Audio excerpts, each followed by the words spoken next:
Thank you for subscribing and supporting this channel. This is another eye-opening message. Fulanis fear of restructuring. So it is obvious that the Fulanis are afraid of restructuring Nigeria, and that is why they keep saying one Nigeria, one Nigeria, one Nigeria. Because if Nigeria is restructured, only God knows where they will find themselves.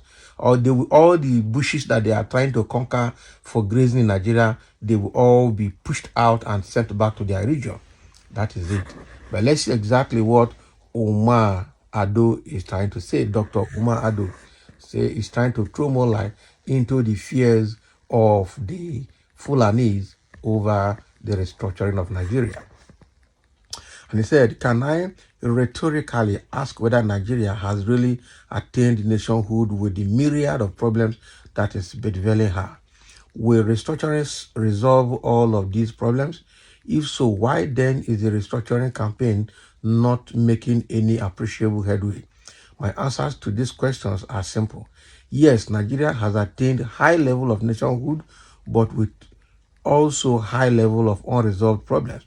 Yes, restructuring can help resolve many of these problems if properly conceived, propagated, accepted, and implemented.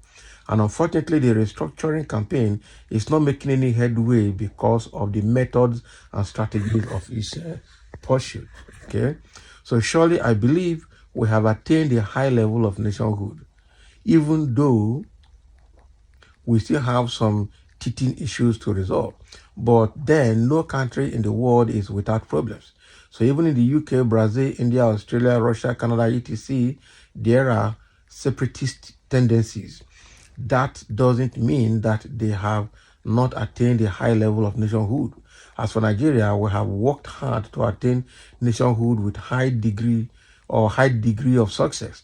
So we created a national image that is appealing to most citizens as to make any attempt of separatist groups unacceptable and even unattractive. Huge resources uh, were spent on national flags, new national anthem, education, unity books, okay, NYC, sports and cultural festivals, etc. And the territory is bound together by a network of railways, airports, roads, waterways, etc., followed by massive interregional and cross-cultural group settlements and even intermarriages. So we fought a costly civil war for the sake of keeping the country together. Our entrepreneurs on all divides have invested heavily in all parts of the country. All these have collectively created a sense of nationhood among national or rational Nigerians. But still, there are fundamental structural issues bedevailing the country. Central of this issue is the imposition of an unjust, dysfunctional federal structure on the country that is inadequate and exploitative. However, it is generally agreed that the federal government under the 1960 Independence Constitution was majorly satisfactory to all parts of the country. As under that system, the regions and their ethnic groups were all controlling their resources and developing at their own pace. There are no islands of excellence stunted anywhere in the country. Then the military struck and everything came crashing. The federal structure abolished and a unitary system imposed.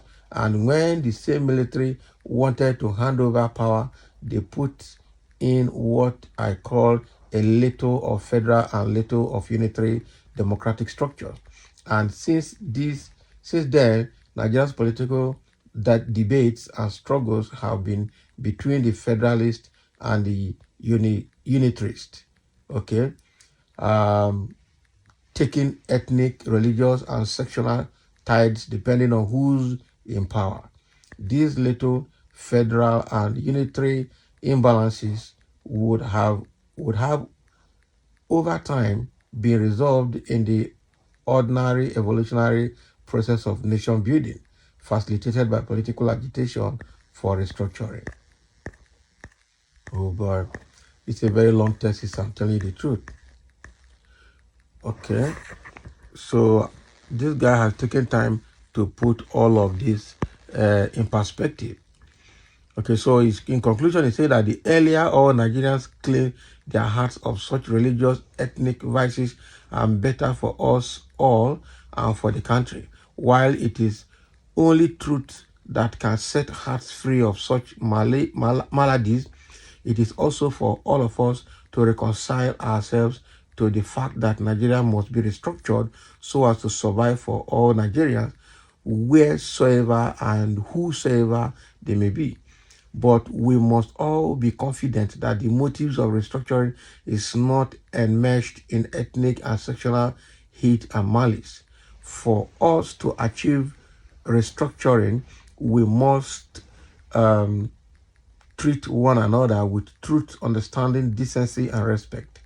This point is very important in the success of the campaign for restructuring the country. Umar Bago. So Umar Ardo, sorry. Umar Ardo is the person writing all of these things and is still talking about restructuring. And some people are already responding. Somebody say, try and hear yourself again, Mr. Ardo. But I cannot see anything the Fulani did against this country that other nationalities have not done. Okay? Which nationality in Nigeria has slaughtered indigenous people like the Fulanis have done? Which nationality have been termed the fourth deadliest group in the world? They are the Fulanis. Which nationality in Nigeria goes to people's farm, destroy their crops, kill farmers, okay, who oppose them and, rip open the stomachs of pregnant women? Only the Fulanis. Fulanis today are even killing Hausa farmers in Kebbi, Zamfara, and Katsina, even in Benue and Plateau. And you haven't seen any evil in their ways. Now, when you gather your people together, remind them of what happened in Central African Republic.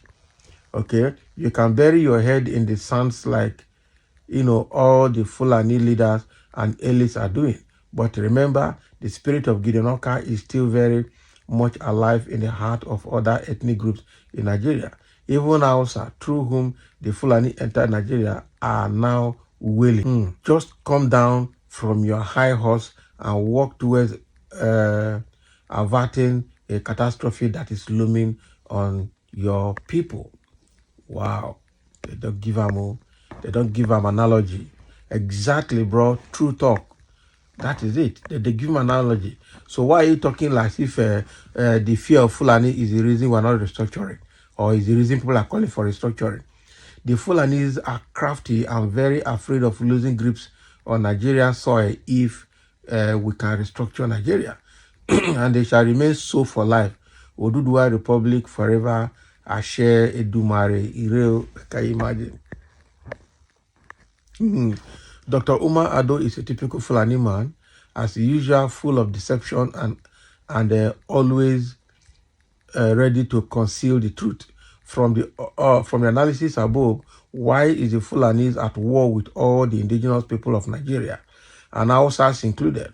Initially, no Southerner knows the difference between Hausa and Fulanis, but today the difference is clear. One is bloodthirsty and the other is not. Today, the Fulanis are involved in a war against the Nigerian state, a war they cannot win.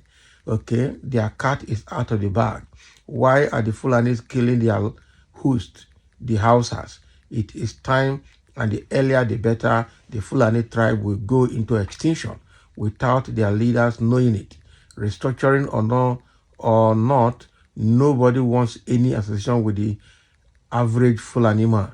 The Fulanis are the propagators of the poverty in the north. They destroyed the houses to their roots. Okay, this is visible, and that is the main reason the southeast or west will never have anything to do with the Fulanis because of their exhibited traits. Okay, they should be restricted to the north. Nobody cares. Let them do whatever they want with their cow. Whoever needs cow knows where to get it. The free education that liberated the Southwest was never funded with cow money. Man shall not live by cow alone. Nigeria must be renegotiated and restructured. Those who make peaceful change impossible makes violent change inevitable. Exactly. Exactly. They don't give an analysis. So this Dr. Umar Ardo has heard it. The truth is that the Fulanis are the biggest problem and the worst enemy of Nigeria today, whether they like it or not.